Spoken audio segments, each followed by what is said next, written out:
T'élevons, te bénissons, viens régner ce matin, prends le contrôle par ton esprit et remplis ce lieu de ta présence, que toute forme d'incrédulité, que tout ce qui s'oppose à la pensée de Dieu ce matin, capitule devant la puissance de ton esprit, règne dans ce lieu, que tout autre règne se taise, que tout ce qui est contraire à ta bienséance se taise, mais que ton règne s'impose dans nos cœurs. Que nos cœurs soient disposés à recevoir de toi ce matin la parole. Que, Seigneur, le canal que je suis, l'instrument que je suis, ô Dieu, ne soit qu'entre ta main qu'un instrument ce matin. Tu sais, oh Dieu, c'est toi qui as la parole de vie. C'est toi qui connais la parole. Tu connais les besoins de chacun, Seigneur, ce matin. Qui suis-je ce matin? Rien qu'un instrument entre tes mains. Sers-toi de moi, je t'en supplie. Fais-moi grâce ce matin. Oh Dieu, je t'en supplie. Je t'en supplie, mon Dieu. Je t'en supplie, mon Dieu. Ne me laisse pas parler sans toi. Ne me laisse pas continuer sans toi. Ne me laisse pas. Non, ce peuple n'a pas besoin de moi. Ce peuple n'a pas besoin d'un pasteur. Ce peuple a besoin de toi, de ta parole, de ton esprit, de ta présence. Oh, je t'en supplie. Je t'en supplie. Je t'en supplie. Prends le contrôle. Prends le contrôle. Prends le contrôle. Prends le contrôle. Prends le contrôle. Yetama kendoros. Kerimamaleos. Libro inda hidahos, in maide edam desked andi aida adikin ama, lebo di ida so mali rebeket pa aido shekere de bros. À toi la gloire, pour toi l'honneur, et nos acclamations pour toi Jésus. Merci Saint-Esprit pour ta sainte présence. Amen. Amen. Amen. Donne-moi un amen de vainqueur ce matin. Alléluia. Je vous salue dans le nom de Jésus-Christ. Et c'est un honneur pour moi ce matin d'être là dans cette merveilleuse assemblée. Alléluia. Alléluia. Et c'est, avant d'aller plus loin, je voudrais bénir le Seigneur pour vos vies. Bénir le Seigneur pour le Père de l'église Vase d'Honneur, le père de cette maison Vase d'Honneur, alléluia, qui nous permet d'être là ce matin, le pasteur Mohamed Sanogo, alléluia, qui est notre père spirituel, qui est notre mentor, notre coach, qui est notre école biblique, notre bibliothèque, notre source d'inspiration. Est-ce que vous pouvez m'aider ce matin à bénir le Seigneur pour la vie de cet homme de Dieu, alléluia. Acclame le Seigneur pour un tel don, un don pour l'humanité, pour le monde entier. Un homme qui a le cœur de Dieu, la passion pour les âmes, un excellent serviteur de Dieu. Amen. Alléluia. Alléluia. Et c'est grâce aussi à son travail que ce matin nous sommes là, que cette œuvre a pu se tenir. Et je ne peux pas aller plus loin sans honorer et bénir le Père de la maison de Yamsokro. Alléluia. Alléluia. Vous savez, ce que j'ai compris, c'est que l'amour de Dieu pour un peuple se mesure au leader que Dieu met à la tête de ce peuple. En fait, quand le peuple rejette Dieu, Dieu lui donne un oppresseur. Dieu envoie quelqu'un pour opprimer le peuple, pour faire souffrir le peuple. C'est-à-dire ça, c'est un peuple que Dieu guette entre griffes. Alléluia. Mais quand Dieu aime un peuple, quand Dieu a des projets merveilleux pour un peuple, Dieu suscite un Moïse. Dieu suscite un leader qui va perdre ce peuple et le conduire dans sa destinée. Et peuple de Kabod, Dieu vous aime. Alléluia.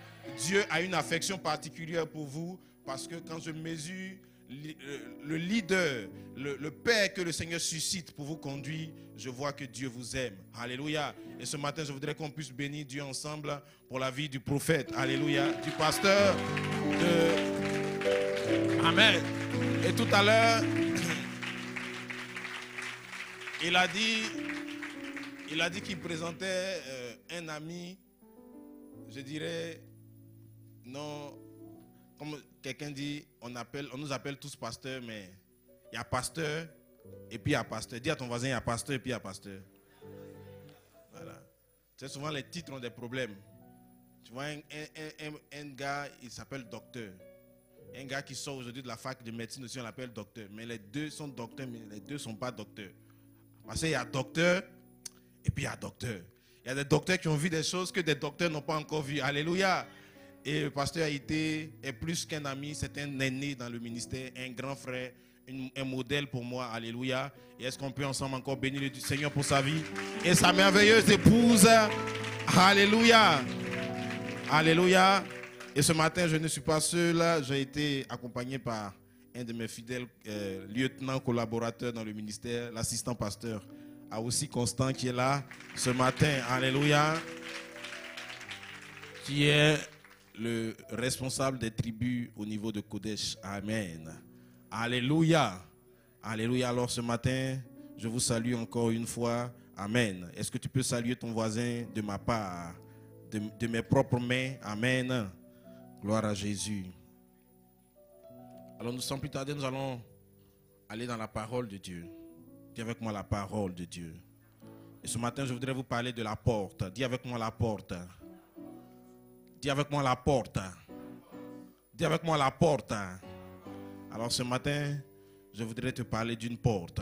Alléluia. Non pas d'une porte, je voudrais te parler de la porte. Alléluia. Alléluia. Allons prendre nos Bibles dans le livre de Deutéronome, chapitre 28, verset 1. Alléluia. Si tu obéis à la voix de l'Éternel, ton Dieu, en observant et en mettant en pratique tous ses commandements que je te prescris aujourd'hui, l'Éternel, ton Dieu, te donnera la supériorité sur toutes les nations de la terre.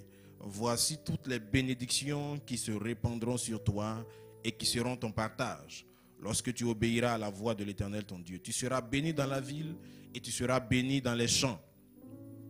Alléluia.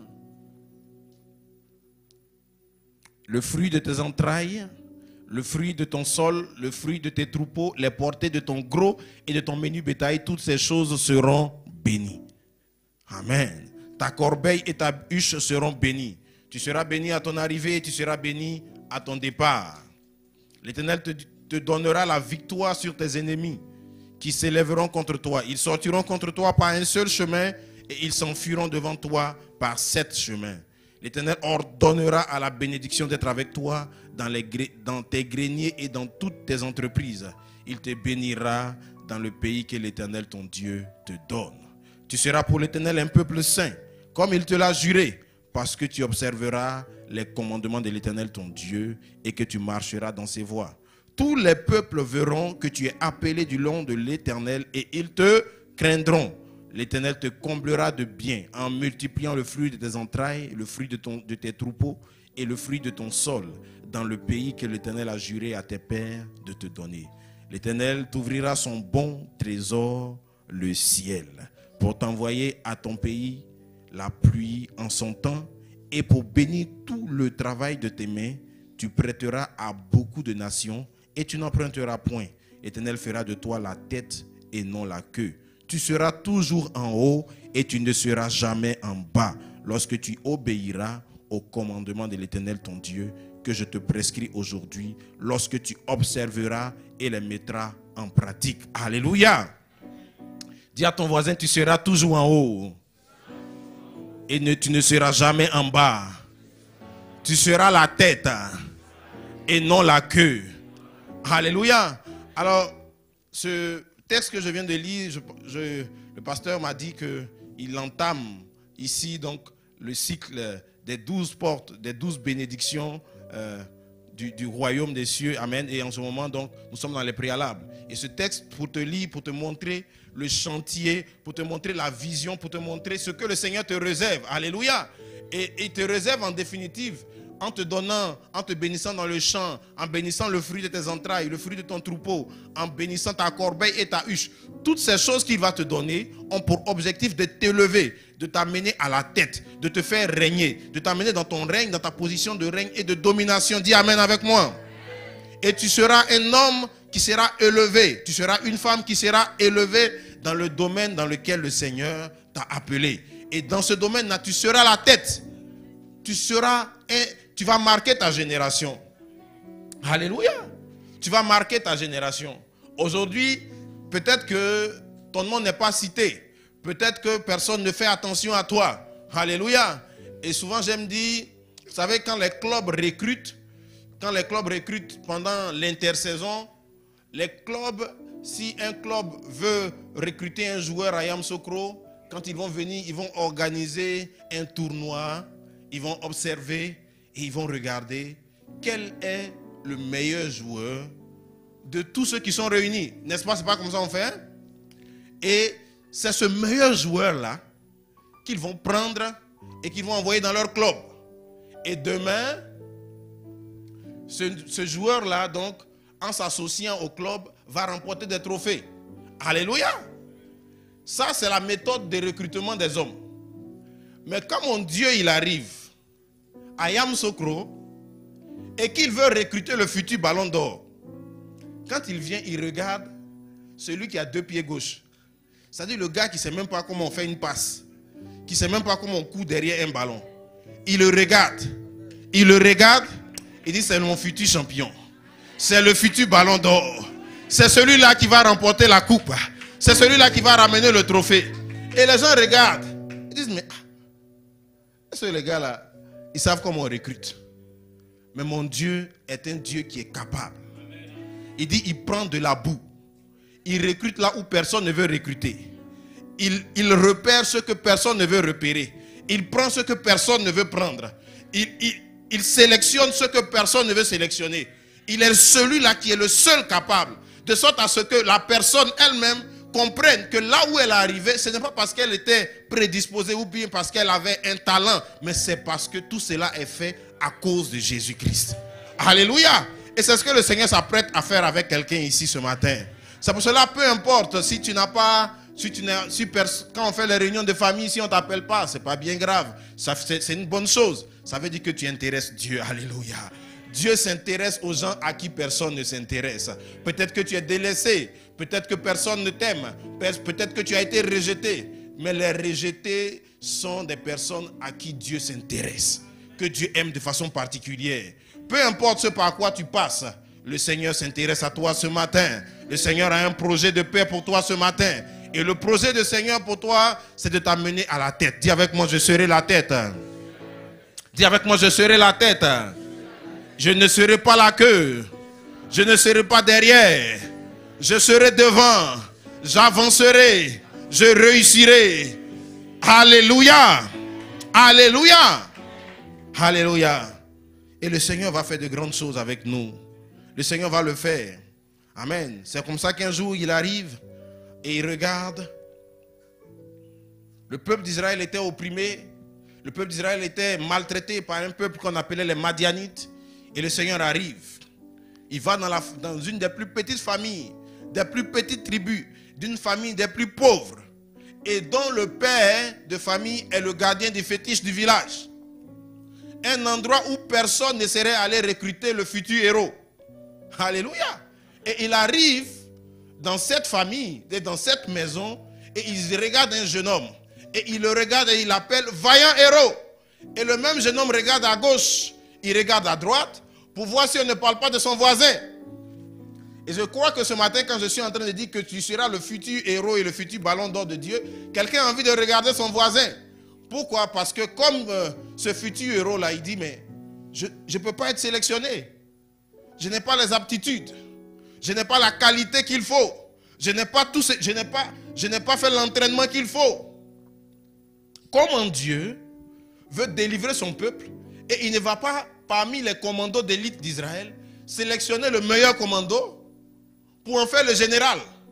Mais il va prendre quelqu'un qui n'a jamais fait l'armée, qui est un spécialiste en pressoir, c'est-à-dire lui, il presse, c'est un cultivateur, il essaie de sécuriser la récolte. Comment un paysan peut devenir le général qui va sauver un pays? Ça, c'est le plan de Dieu. C'est la façon de marcher de Dieu. C'est la façon de fonctionner de Dieu. Alléluia. Alléluia. C'est pour cela que la Bible dit, dans le livre de Éphésiens chapitre 1, verset 3, alléluia, pour te faire saisir comment le Seigneur maintenant va t'emmener à la tête. Il y a un processus, il y a une marche. Alléluia. Éphésiens 1, verset 3 dit, béni soit Dieu le Père de notre Seigneur Jésus-Christ, qui nous a bénis de toutes sortes de bénédictions spirituelles dans les lieux célestes en Christ. Amen. Donc pour aller à la tête, Dieu t'a donné des bénédictions. Dieu a mis en toi, Dieu a disposé pour toi son trésor, des bénédictions qui sont, il dit, des bénédictions dans les lieux spirituels, des bénédictions qui te sont déjà accessibles. Amen. C'est comme un père de famille qui ouvre un compte bancaire pour son fils. Amen. Donc quand un enfant naît, le père lui ouvre un compte. Et à un moment donné, il peut accéder à son compte. Et à un moment donné, il peut jouir de son compte. Alléluia. Et le compte que Dieu ouvre pour ses enfants, la Bible dit qu'il a disposé dans les lieux célestes.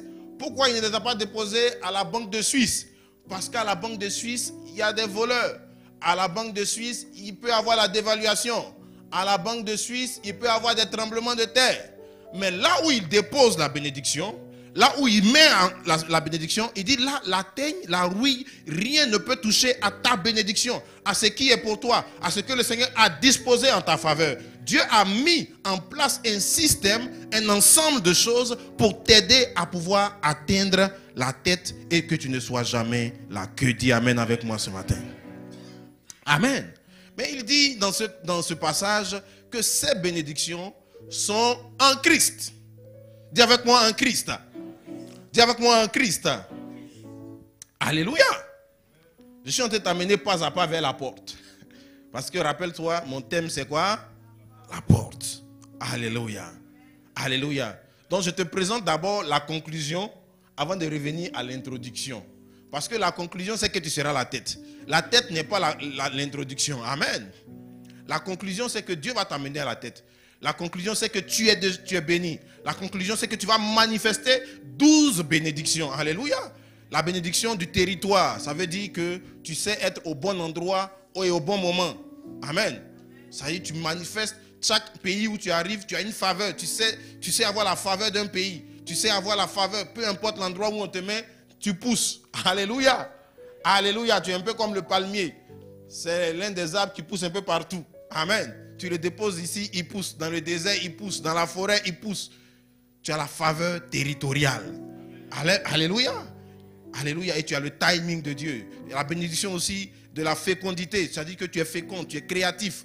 Tu vas pouvoir inventer des choses. Les enfants qui vont sortir de toi seront spéciaux, bénis. Amen. Ça, c'est la fécondité. La bénédiction de la provision quotidienne. Ta corbeille et ta huche seront bénis. Ça veut dire que tu ne manqueras de rien. Dieu te met à l'abri du manque. Ça, c'est une des bénédictions que Dieu accorde aussi à ses enfants. Il dit, tu seras béni à ton arrivée, à ton départ. Ça veut dire que tout projet que tu entames, tu vas arriver à l'achever. Parce que beaucoup de gens entament des projets, mais très souvent, les projets arrivent au terme. Amen. Alléluia. Beaucoup commencent l'école et ne terminent pas. Beaucoup commencent une entreprise et ferment en route. Mais avec le Seigneur te dit qu'il y a une des bénédictions qu'il a disposées pour toi qui fait en sorte que quand tu commences quelque chose, tu achèves ça avec gloire. Alléluia. Il dit aussi qu'il va te donner la victoire sur tes ennemis. Sur tous ceux qui s'attaquent à toi. Il dit, celui qui essaie de t'attaquer à toi, il a des soucis, il a des problèmes, parce qu'il va repartir sans voir dedans. Alléluia. Donc il te donne la victoire. C'est une bénédiction. D'avoir la victoire sur ses ennemis. C'est une puissante bénédiction. Je ne sais pas si vous vous rendez compte de cette bénédiction. Avoir la victoire sur ses ennemis. Amen. C'est-à-dire, peu importe celui qui s'élève contre toi, tu le frappes. Il est plus fort, il est plus grand, il a quelle taille, quel que soit l'ennemi, tu as la victoire sur lui. Donc, soit il devient ton ami, soit il est vaincu. Alléluia. Ça veut dire que tu seras craint partout où tu seras.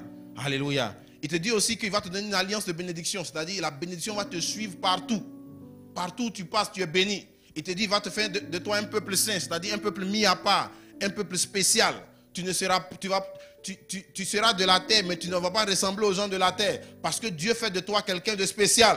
Amen. Il dit aussi qu'il va te donner la faveur de Dieu et la faveur des hommes. Tu arrives dans un bureau, on dit, le bureau est fermé, on ne reçoit plus. Mais quand toi tu arrives, on dit, bon, c'est vrai qu'on ne reçoit plus. Même. Madame, il faut entrer, c'est pas grave. Parce qu'il y a quelque chose sur toi.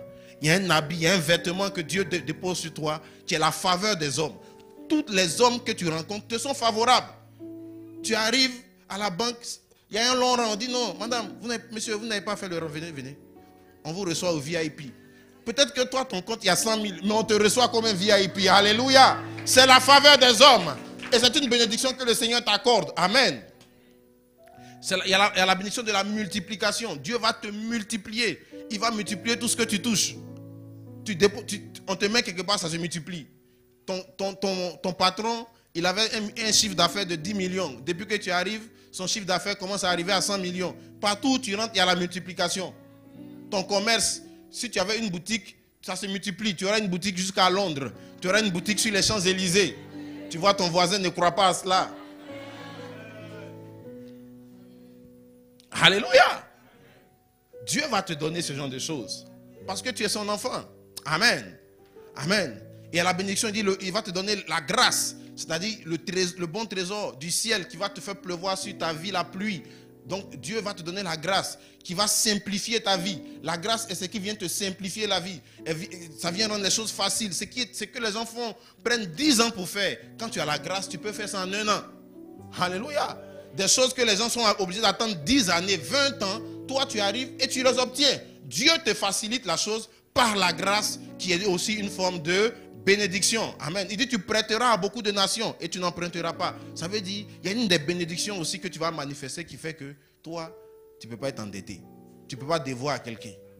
Amen. Mais c'est chez toi, on va venir prendre crédit. Il ne dit pas tu vas prêter aux hommes. Il dit tu vas prêter à des nations. Ça dit quand toi tu arrives comme ça, tu regardes le Niger, tu regardes la France, tu dis bon, la France vous avez quelques problèmes. Moi je vais vous faire un prêt, voilà, de 1000 milliards. Vous me remboursez sur 15 ans, voilà. Et puis tu vas le faire, alléluia. Il dit tu vas prêter à des nations. C'est écrit oui ou non? Demande à ton voisin pourquoi tu ne crois pas. Si tu ne crois pas, tu fais quoi ici? Amen.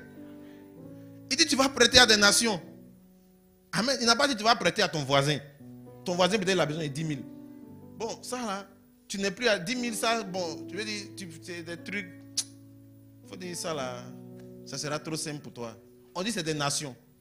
Toi tu arrives, c'est les chefs d'État qui vont te recevoir. On dit voilà le bailleur de fonds qui est arrivé. Dieu te fait de toi un futur bailleur de fonds, alléluia. Ton voisin, la main de ton voisin ne me convainc pas. Alléluia. Dieu va faire de toi un bailleur de fonds, alléluia. Alléluia. Et dit à la fin, quand tu auras toutes ces choses-là en toi, tu ne peux pas être à la queue. Amen. Toutes les bénédictions que je viens de citer là, quand tu les manifestes, tu es à la tête. Tu es en haut. Tu es élevé. Amen. Amen. Mais il dit toutes ces bénédictions-là se trouvent où? En Christ. Ça ne se trouve pas au marché. Alléluia. Ça ne se trouve pas dans un bâtiment d'église. Ça se trouve en Christ. Donc, l'introduction dans la bénédiction dépend de ta position spirituelle. Ça signifie où te trouves-tu? Parce que ces bénédictions qui seront manifestées sont pour des personnes qui sont où? En Christ. Alors, c'est quoi être en Christ? Est-ce qu'être en Christ, c'est venir à l'église? Qu'est-ce que ça signifie être en Christ? Alléluia. Jean chapitre 10, verset 1. On arrive à la porte. En vérité, est-ce qu'on peut lire ensemble 1, 2, 3? En vérité, je vous le dis. Celui qui n'entre pas par la porte dans la bergerie, mais qui y monte par ailleurs, est un voleur et un brigand. Amen. Amen.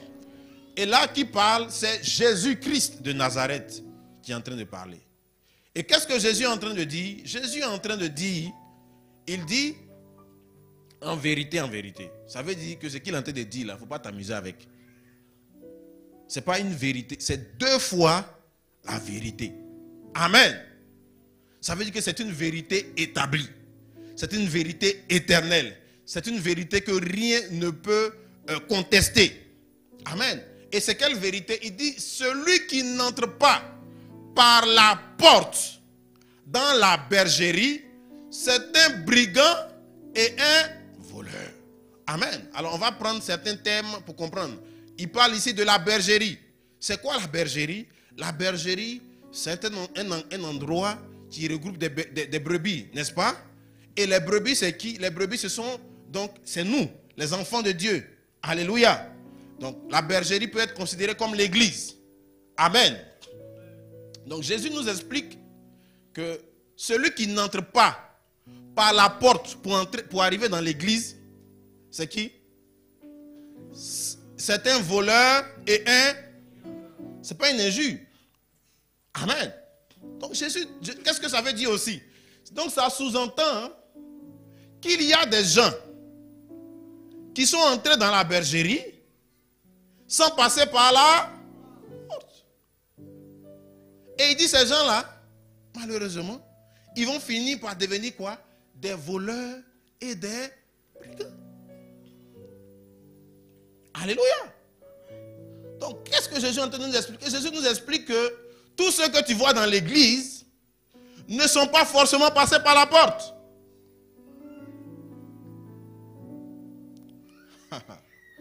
Amen. Ah. C'est pour cela souvent, oui, je suis la tête, je suis la queue. C'est bien. C'est le plan. C'est l'objectif de Dieu. Mais Jésus dit, il y a une introduction. Il y a un préalable. Il y a un point de départ. Par où es-tu passé pour te retrouver dans la bergerie pour sauter? Amen. Donc il y a une catégorie de brebis entre griffes qui ont l'habit de la brebis, mais qui ne sont pas des brebis. Qui sont montés par ailleurs. Il dit celui qui y monte par ailleurs, ça veut dire qu'il a évité, il s'est fait lui-même l'économie de passer par la porte. Il a trouvé une autre voie pour entrer. Soit par la fenêtre. Donc il y a des gens qui sont arrivés dans la bergerie par la fenêtre. Et il y a plusieurs fenêtres par lesquelles les gens passent pour entrer dans la bergerie du Seigneur. Et Jésus fait un constat, il dit que ceux qui passent par la bergerie et qui passent par les fenêtres, eux, ils vont finir comment? Brigands et voleurs. Waouh! Amen. Alors ce matin, je voudrais, dans le premier culte, nous aider à reconnaître ou à nous poser nous-mêmes la question, à remettre nos vies devant le Seigneur ce matin et à voir par où nous sommes passés pour être dans la bergerie. Amen. Parce qu'on peut être dans la bergerie sans être passé par la porte. On peut être assis dans l'église sans être chrétien. Amen. Alléluia. Ben, réponds-moi amen. Est-ce que c'est moi qui ai écrit la Bible? Jésus lui-même qui a créé son église dit que dans la bergerie, il y a des gens qui montent par ailleurs. Amen. Donc, on peut être assis ici ensemble, chanter ensemble, danser ensemble, mais tout dépend de là où chacun d'entre nous est passé pour se retrouver ici. C'est ça qui fait la différence. La différence dans la vie de deux personnes qui vont à l'église se trouve par l'endroit par lequel chacune des personnes est passée. Alléluia. Et mon frère, tant que tu n'es pas passé par la porte, tu auras une vie de brigand et de voleur. En d'autres termes aussi, ça veut dire que ta vie sera accessible aux brigands et aux voleurs. Soit tu le deviens, soit les brigands et les voleurs ont accès à ta vie. Amen. Dis avec moi la porte. Dis avec moi la porte. Et il me reste combien de temps? Je suis à l'introduction. Aidez-moi. Alléluia. Dis avec moi la porte. Alors je vais te raconter une histoire. Tu connais l'histoire du bouc qui voulait devenir un lion. Tu connais cette histoire? Ah, je ne sais pas beaucoup à connaître l'histoire. Bon, donc je vais vous la raconter.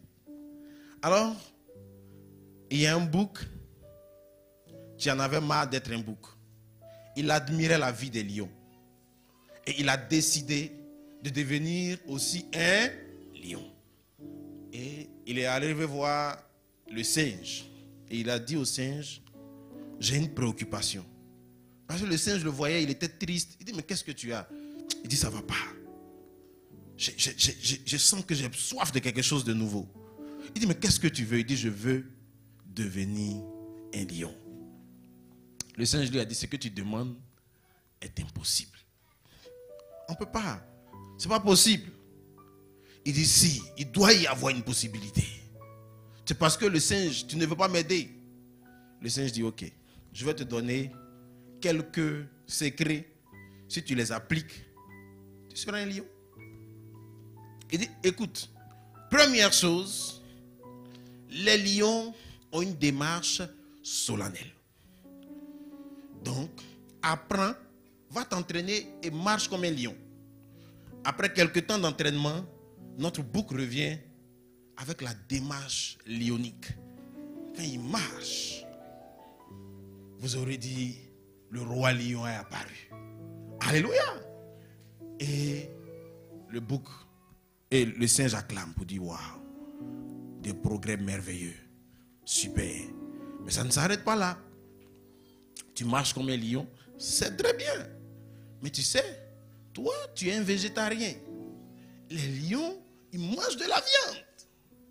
Entraîne-toi à manger de la viande. Alors, notre ami le bouc va s'entraîner. Et quelque temps après, il revient avec la démarche. Avec la démarche du lion, mais cette fois avec un os de gazelle dans la bouche qui venait à peine de dévorer. Alléluia. Donc il avait la démarche et il avait l'alimentation. Le Seigneur dit, ce n'est pas suffisant. Il faut apprendre à hurler comme un lion.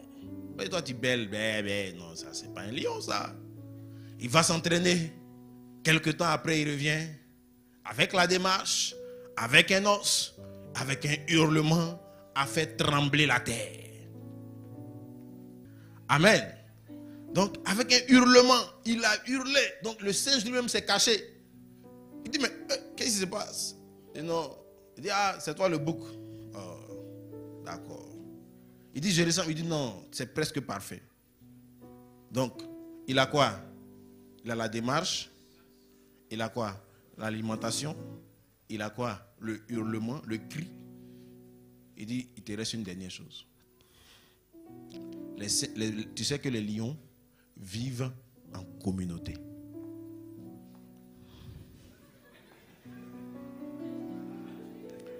Alors, il te faut rejoindre une communauté de lions. Donc, le singe lui a confectionné une pancarte où c'était écrit « Je suis un lion ».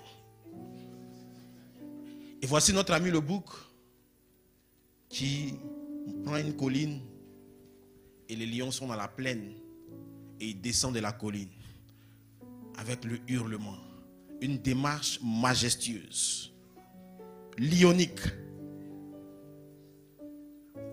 avec un os dans la bouche. Et dans la vallée, les lions observent.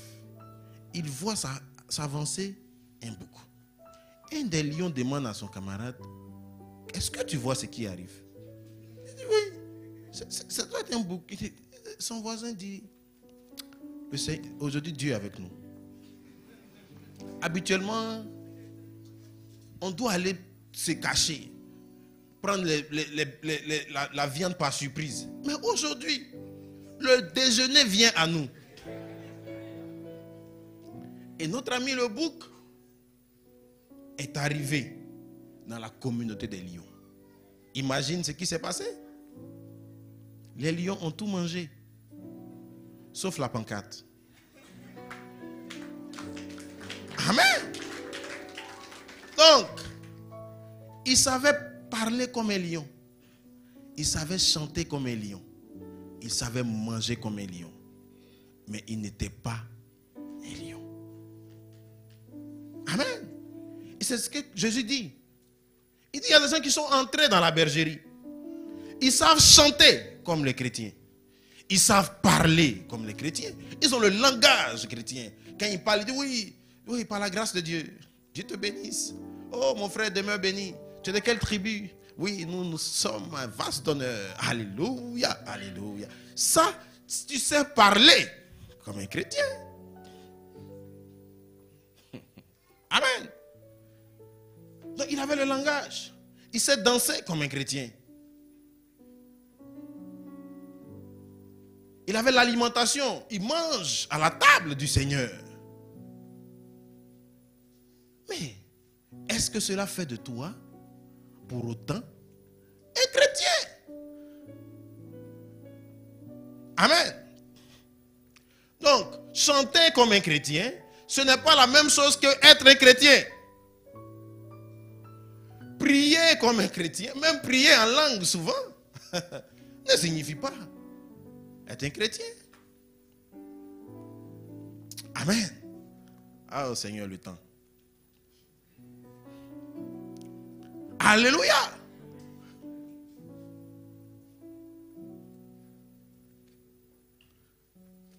Même donner son offrande ne signifie pas être chrétien.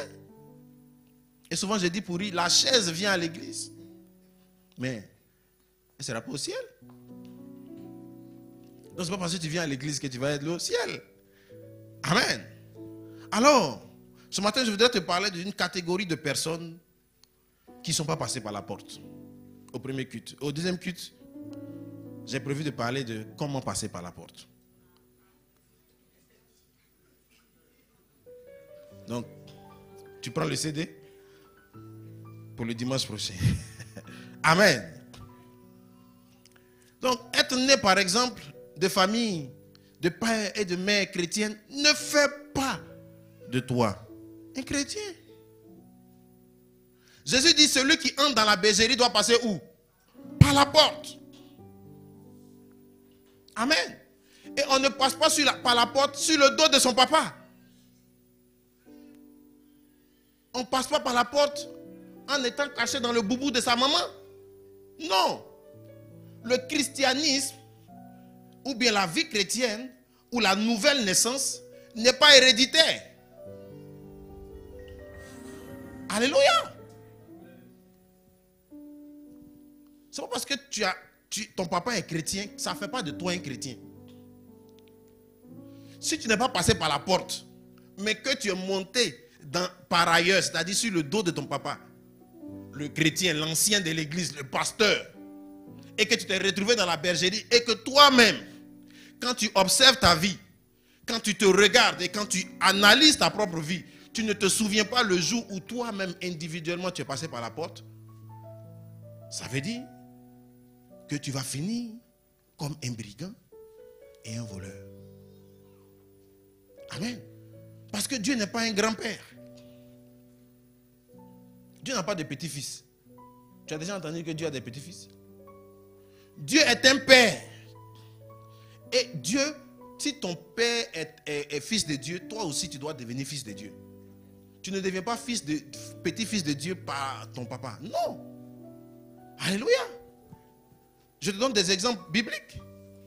1 Samuel, chapitre 2. Les fils d'Élie.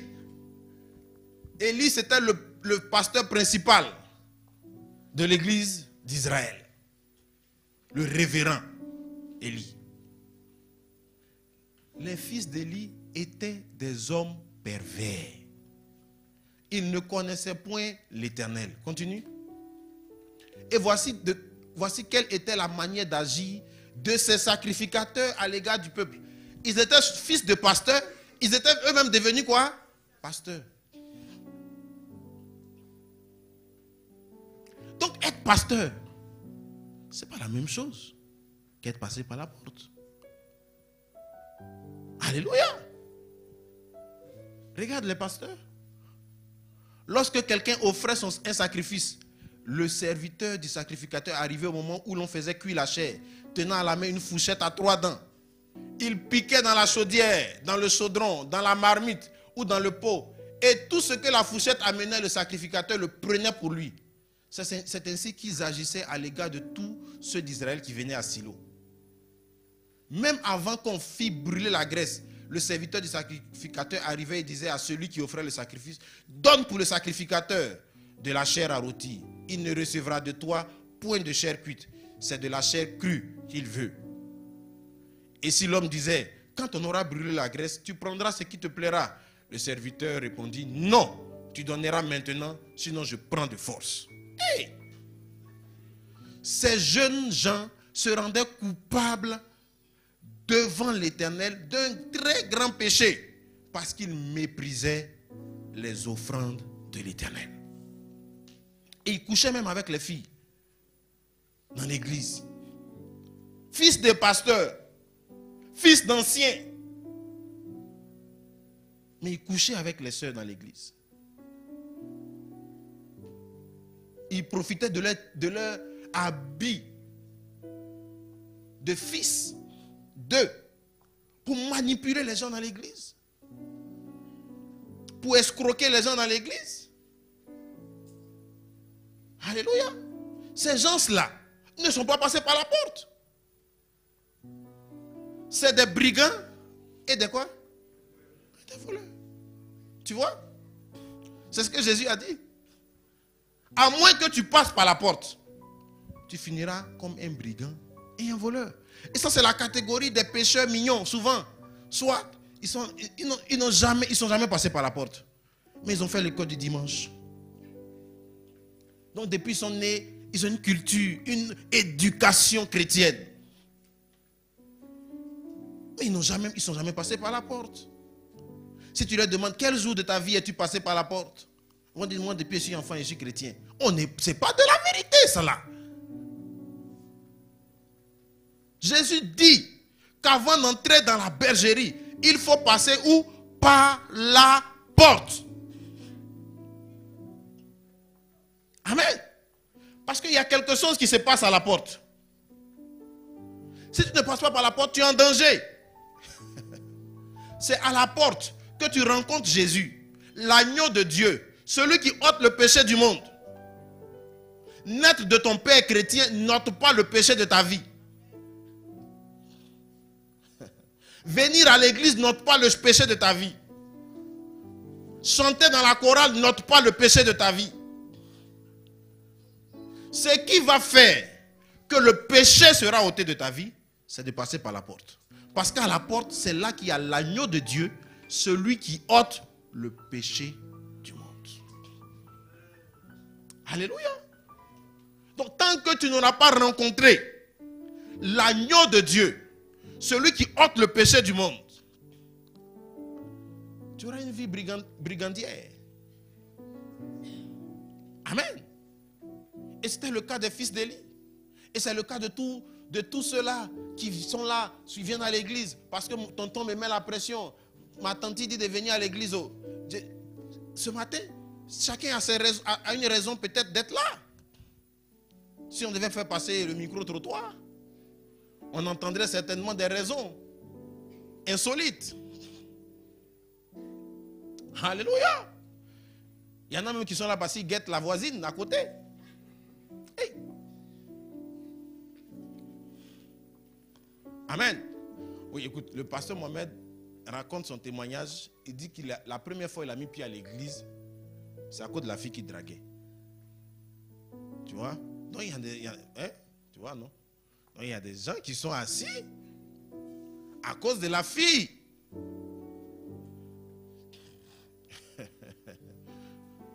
Donne-moi un amen ce matin. Ton amen a commencé à diminuer. Pourtant, tout à l'heure, quand on disait tu seras la tête, tu disais un bon amen. Mais c'est la même parole. C'est dans la même parole qu'il a écrit que tu seras la tête. C'est dans la même parole qu'il a écrit tu dois passer par la porte. Alléluia. Et c'est la catégorie donc de ceux qui sont là à cause de papa. Mais ils ont un vice caché derrière. Personne ne sait. Souvent, ils vivent des choses. Ils savent que ça ne va pas. Et souvent même, ils ont une vie, leur vie à l'église. Devant papa à la maison. Ça n'a rien à voir avec ceux qui sont au dehors. Rien du tout. Souvent, tu la vois sortir de la maison. Elle est bien habillée, mais dans son sac. Et à la deuxième tenue, quand elle sort de la maison, elle remet une autre tenue, un autre habit. Le dimanche, elle est là. C'est la fille de l'ancien. Mais comment les gens comprendraient-ils que la fille de l'ancien n'est pas au culte? Donc elle est aussi là. Et souvent l'ancien, c'est juste suffisant pour lui. Qu'elle vienne s'asseoir aussi à côté. Mes enfants viennent à l'église. Oui. Mais est-ce qu'ils sont passés par la porte? Est-ce qu'ils sont passés par la porte? Alléluia. On a un autre exemple dans Actes 19, 13. Quelques exorcistes juifs ambulants essayaient d'invoquer sur ceux qui avaient des esprits malins le nom du Seigneur Jésus en disant: je vous conjure par Jésus que Paul prêche. Ceux qui faisaient cela étaient 7 fils de Séva, juifs, l'un des principaux sacrificateurs. Donc le pasteur avait 7 enfants. Qui aussi, on dit, ils étaient dans le département de la délivrance, des exorcistes. Ça veut dire qu'eux, ils faisaient la délivrance. Donc c'est les gens du MRS. Ils étaient au MRS. Les 7 fils du pasteur. Ils étaient au MRS. Et les voilà maintenant à la délivrance. Ils ont envoyé un cas. Ils disent: je vous conjure par Jésus que Paul prêche. Écoute la réponse maintenant de l'esprit. L'esprit malin leur répondit: je connais Jésus. Je sais qui est Paul. Mais vous, qui êtes-vous? Allons à la suite. Et l'homme dans lequel était l'esprit malin s'élança sur eux, 7 personnes, se rendit maître de tous deux et les maltraita, de telle sorte qu'ils s'enfuient de cette maison nus et blessés. Si celui qui ne passe pas par la porte mais qui y monte par ailleurs est un brigand et un voleur. Regarde comment les démons te maltraitent. Tu es passé par la porte et puis les démons te maltraitent comme ça. Ils ne te connaissent pas. Ils disent: on connaît Jésus. Là, il n'y a aucune discussion. Paul, on le connaît. Pourquoi? Parce qu'il est en Jésus. Mais vous, qui êtes-vous? Où êtes-vous passé? Sur le dos de papa? Ou bien vous êtes passé par la fenêtre? Ou bien vous avez percé le toit? Mais on ne vous connaît pas. Et le monde spirituel vous résistera. C'est pour cela, écoute, avant d'aller plus loin dans ta marche, pose-toi de bonnes questions. Par où es-tu passé? Qui es-tu? Qui es-tu? Amen. Souvent, il y a certaines situations qui se répètent, qui sont récurrentes dans ta vie. Des résistances, des choses qui ne devraient pas te résister, qui te résistent. Parce que ces choses-là te posent la question: qui es-tu? En d'autres termes, par où es-tu passé? Amen. Donc ça, c'est la première catégorie. Des enfants nés dans l'église, côtoyant l'église depuis leur enfance, leur tendre enfance, mais jamais passé par la porte. Actes chapitre 8, on va voir une deuxième catégorie rapidement. Mais quand ils eurent cru à Philippe, qui leur annonçait la bonne nouvelle du royaume de Dieu et du nom de Jésus-Christ, hommes et femmes se firent baptiser. Simon lui-même crut, et après avoir été baptisé, il ne quittait plus Philippe et il voyait avec étonnement les grands miracles qui s'opéraient. Alléluia. Allons au verset 18. Verset 18. Lorsque Simon a fait quoi? Il a cru, n'est-ce pas? Et il s'est fait quoi? Baptiser. Lorsque Simon vit que le Saint-Esprit était donné par imposition des mains des apôtres, il leur offrit de l'argent. En disant, accordez-moi aussi ce pouvoir, afin que celui à qui j'imposerai les mains reçoive le Saint-Esprit. Mais Pierre lui dit, que ton argent périsse avec toi, puisque tu as cru que le don de Dieu s'acquérait à prix d'argent. Il n'y a pour toi ni part ni lot dans cette affaire, car ton cœur n'est pas droit devant Dieu. Repens-toi donc de ta méchanceté et prie le Seigneur pour que la pensée de ton cœur te soit pardonnée s'il est possible. Car je vois que tu es dans un fiel amer et dans les liens de l'iniquité. Ça, c'est quelqu'un qui avait quoi? Cru et qui s'est fait. Il a même réussi à tromper la vigilance de l'apôtre Philippe. Philippe l'a baptisé. Hein? Quand il a fini de prêcher, qui veut donner sa vie à Jésus? Qui croit en Jésus? Simon dit, me voici. Qui était Simon? Simon était un chef magicien. Il avait une entreprise de magie qui était très très florissante. La Bible dit qu'il étonnait beaucoup de gens avec sa magie. Mais un jour, il a vu qu'il y a le magicien des magiciens qui avait fait son entrée. Alléluia. Mais pendant que les gens voyaient que le magicien des magiciens avait fait son entrée et qu'ils avaient désir que leur vie soit transformée par le magicien des magiciens, Simon a plutôt vu l'opportunité d'accroître son chiffre d'affaires. Et donc il a fait semblant de délaisser sa première entreprise pour venir se faire baptiser. Alléluia. Et après, le Seigneur révèle son cœur. On dit que tu es dans les liens de l'iniquité. Ça veut dire que tu es un pécheur même. Ça veut dire que tu es dans le péché. Tu es dans le mal. Mais pourtant, on l'a présenté, il était dans la promotion de baptême. Il avait acheté le pagne aussi.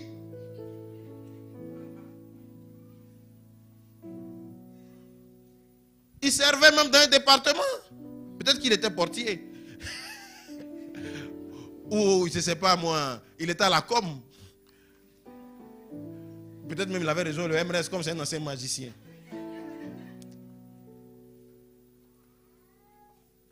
Alléluia. Mais regardez. Et ça, c'est quelle catégorie? Ça, ce sont des gens qui viennent à l'église pour ce que l'église peut leur donner. Ils sont assis. Ils sont réguliers. Ils font même leurs offrandes. Ils font beaucoup de choses. Ils ont l'air zélés. Mais en réalité, ce zèle cache une motivation. Ce n'est pas parce qu'ils aiment Dieu. Ce n'est pas parce qu'ils cherchent Jésus. C'est parce qu'ils sentent, ils savent, ou bien ils se disent que l'église, ou bien avec Jésus, ils peuvent avoir plus d'argent. C'est ça, Simon. Il dit, je peux avoir plus d'argent. Ah, moi j'allais à l'église là-bas souvent, tu sais. Et puis on est beaucoup à l'église. Moi je vends Niamoku. Ça me fait peut-être plus de personnes à qui je peux vendre mon Niamoku. Donc, moi aussi, je suis à l'église. Et j'ai remarqué que il y a un boss là, de la ville, il va là-bas. Moi je vais aller travailler dans cette entreprise. Donc moi aussi, à l'église. Zélé, baptisé. Ou bien j'ai remarqué une soeur. Ou bien, hey, vase d'honneur, là-bas, on se marie vite dès ma copine. Tu connais Charlotte, elle est arrivée là-bas 3 mois seulement. Elle a eu son fiancé. J'ai été dit, hey, bon, nous tous, ma soeur, à vase d'honneur. Et puis si tu vas là, il faut te faire baptiser. Hein? Tu rentres dans une tribu, tu sais, tu vas voir. Alléluia. Ça, c'est les Simon et les Simone.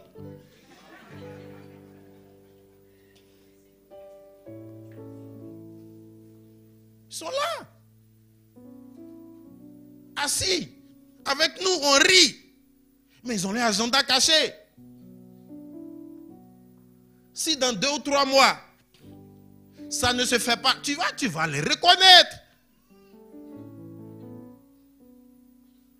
Souvent même, ils viennent, ils veillent jusqu'au matin, zélés. Tu dis, waouh, ça c'est le prochain assistant du pasteur Haïté. Mais pourtant, ils cherchaient une position. Il y en a même qui sont là, ils cherchent pas qu'ils cherchent Dieu, ils veulent être pasteurs. On va les appeler eux aussi pasteurs. Ils vont porter veste. Puis ils vont s'arrêter, ils vont prêcher aux gens aussi. Donc, ça dit tout ce qui les préoccupe. Ce n'est pas le Seigneur. Ils sont dans leur péché. Ils n'ont pas rencontré l'agneau de Dieu à la porte. Celui qui ôte le péché du monde. Ils sont là. Alléluia. Dis à ton voisin, tu es passé par où? Acte 20, verset 7. Le premier jour de la semaine, nous étions réunis pour rompre le pain. Paul, qui devait partir le lendemain, s'entretenait avec des disciples et il prolongea son discours jusqu'à minuit.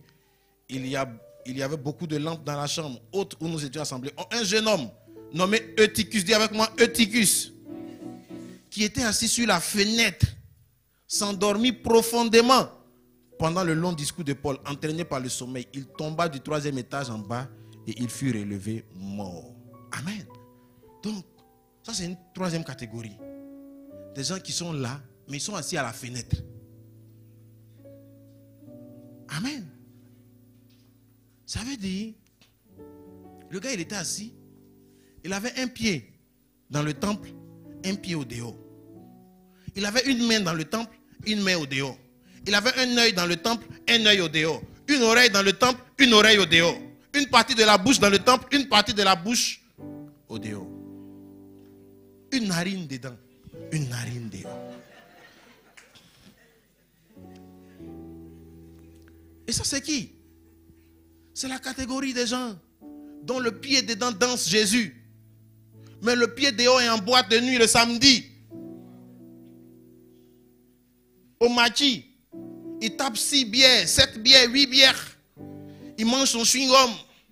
Et le matin, dimanche matin, il est assis au culte à la fenêtre. Un pied dedans, un pied où? Dehors. Il a une main dedans qui acclame Jésus, qui célèbre Jésus, qui est levé en signe d'adoration. Mais il a une autre main dehors.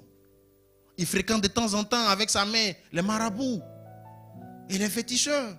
Il a une autre main dehors avec laquelle il caresse des filles avec lesquelles il n'est pas marié. Elle a une main dehors avec laquelle elle couche avec des hommes, souvent avec des hommes mariés. Mais le dimanche, c'est la sœur en Christ. Toute belle. Mais en semaine, elle enseigne le mari de quelqu'un. Maîtresse du CAFOP de Yamsokoro. Hey! Une main qui acclame Jésus. Une main par laquelle on se masturbe dans le secret de sa chambre. Alléluia. Une bouche qui chante les louanges de Jésus. Mais une autre bouche dehors, injuriant comme pas possible, respectant personne, injuriant son mari, injuriant ses nounous, injuriant ses enfants. Une bouche dedans, quand tu la vois en train de prier en langue et pleurer, tu dis c'est la prochaine prophétesse de l'église. Mais va l'écouter dehors. Va l'écouter dehors. Écoute les gens de causerie. Écoute les insanités qui sortent de sa bouche. Une bouche dedans, une bouche dehors. Il y a une oreille qui entend les messages de la parole de Dieu. Mais une autre oreille qui écoute tous les clicata de la ville. Elle est au courant des derniers sons. Il est au courant des derniers sons des DJ. Quand tu montes dans sa voiture, jamais un message, jamais un chant chrétien. Mais il est toujours sur Jam, il est toujours sur Nostalgie, il est toujours en train d'écouter Yorobo, comment il les appelle maintenant, quelque chose, je ne sais plus. Mais c'est ça, il écoute. Et le dimanche, je suis dans la joie. Une oreille dedans, une oreille au dehors. Un œil dedans qui contemple la gloire de Dieu. Un œil dehors qui regarde les films pornographiques.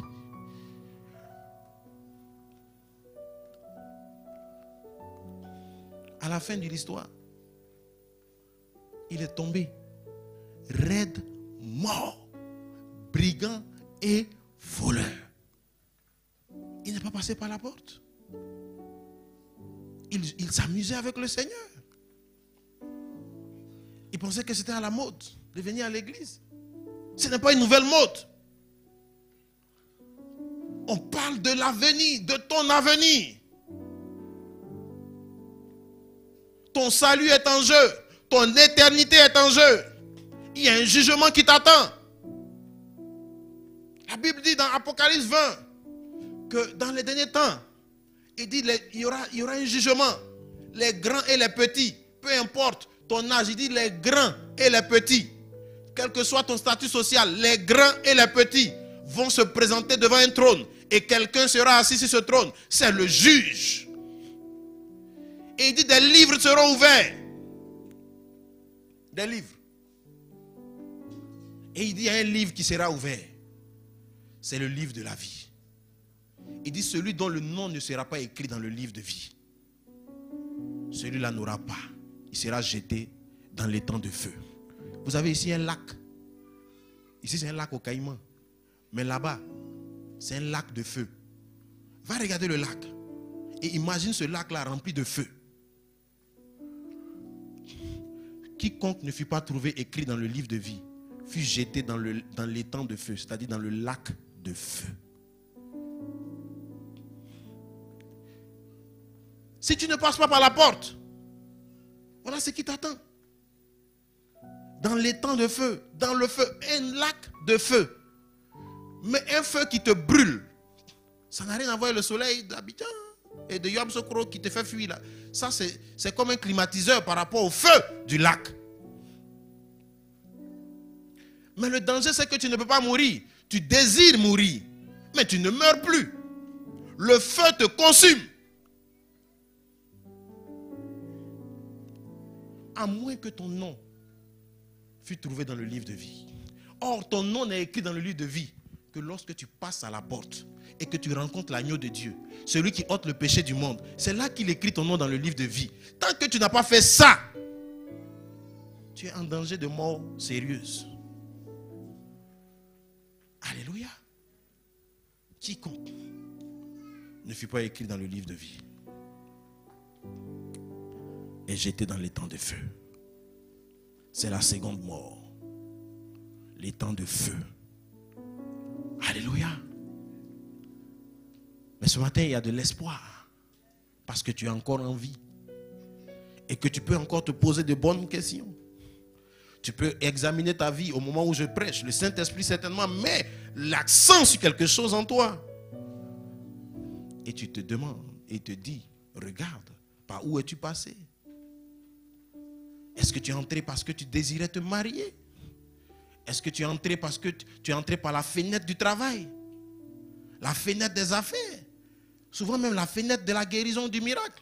Ce n'est pas parce qu'on a prié pour toi que tu es guéri, que tu deviens chrétien.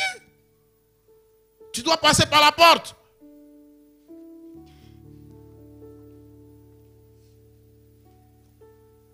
Alléluia.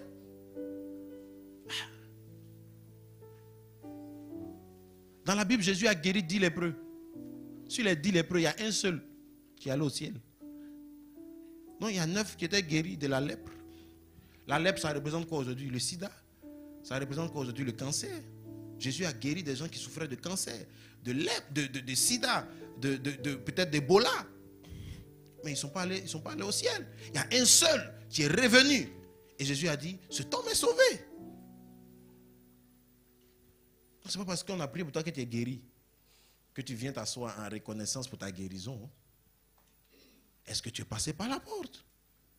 Est-ce que tu as rencontré Christ? Est-ce que dans ta vie, il y a un avant Jésus-Christ et un après Jésus-Christ? Si dans ta vie, ton avant Jésus-Christ ressemble à ton après Jésus-Christ, ça veut dire que tu es monté, mais tu n'es pas passé par la porte. Parce que quand Jésus passe dans ta vie, ta vie change.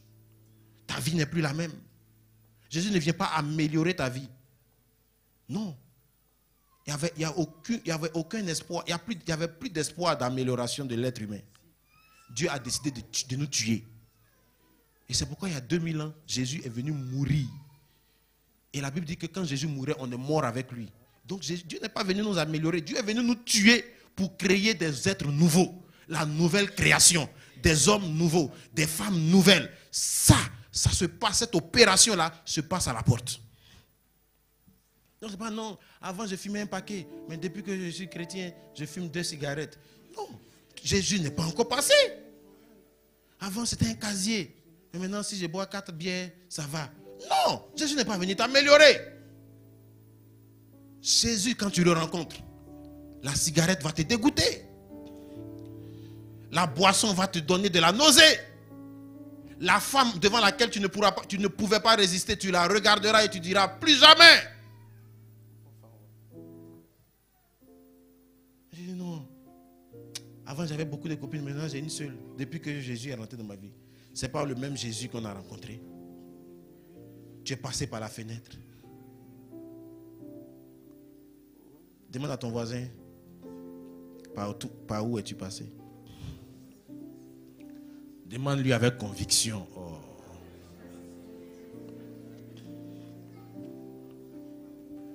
Est-ce que tu veux être la tête? Qui veut être à la tête? Ah, les gens ne veulent plus être à la tête, on dirait. Alléluia. Ce matin, Dieu te conduira à la tête.